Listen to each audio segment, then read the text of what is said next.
भारत का जाति व्यवस्था एक आदर्श ट्रुवंश विज्ञान का उदाहरण है। इसकी उत्पत्ति प्राचीन भारत में हुई है और समय के साथ ही उसका रूपांतरण भी हुआ है। इसका रूपांतरण मध्यकालीन, प्रारंभिक आधुनिक और आधुनिक भारत में मुगलों और ब्रिटिश शासकों के द्वारा हुआ है। इसमें अलग अलग अवधारणा शामिल है, यथा वर्ण एवं जाति। विशेषकर ग्रामीण भारत में भारत का जाति व्यवस्था का एक सुदृढ़ इमारत पाया जाता है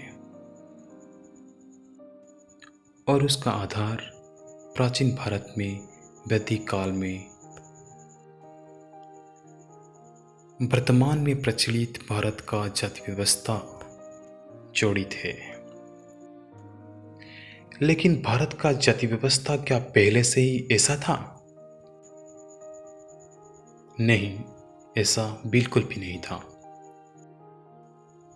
आज भारत में जो जाति की ढांचा दिखाई देती है, उसका श्रेय मुगल साम्राज्य का पतन और ब्रिटिश शासन का आगमन है। मुगल युग के पतन ने शक्तिशाली समूह के उदय देखा, जिन्होंने खुद को राजाओं, पुजारियों और तपस्वियों के साथ जोड़ा। उन्होंने अपनी धन और सामरिक बल से समाज की पुनर्निर्माण किया और भारतीय समाज को तोड़ डाला और धीरे धीरे ये एक बड़ा रूप ले लिया। भारत अपनी स्वाधीनता के बाद इस प्रथा में बेड़ी लगाने के लिए कई सारे कदम उठाए, लेकिन सब नाकाम रहा। इसी तरह भारतीय समाज शासक और शोषित वर्ग में विभाजन हो गया। हालांकि भारतीय भूभाग के अलावा जाति व्यवस्था और कोई क्षेत्र में नहीं दिखता है, लेकिन नेपाल और श्रीलंका जैसे क्षेत्र में भी इसे देखा जाता है।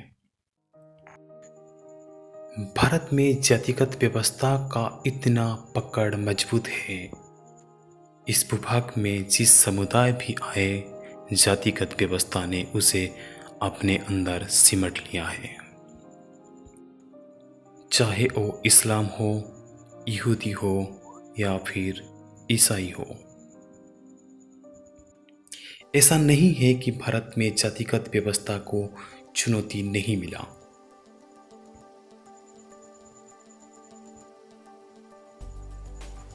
भारत के कोई समाज सुधारकों ने इस व्यवस्था पर अपनी असंतोष जाहिर किया है और विरोध भी किया है। इस व्यवस्था को और कठोर से कठोर बनाने के लिए अंग्रेजों का भी अवदान कुछ कम नहीं है। सन 1860 और 1920 के बीच अंग्रेजों ने अपनी शासन प्रणाली में जाति व्यवस्था का सूत्रपात किया और कुछ ही विशेष जातियों को प्रशासनिक नौकरियां दी और मतदान की अधिकार दी। वैदिक काल के बाद भारत की जाति व्यवस्था को कठोर से कठोर बनाने की श्रेय मनुस्मृति को जाता है। मनुस्मृति ने भारतीय वन को 4 भाग में बांटा है।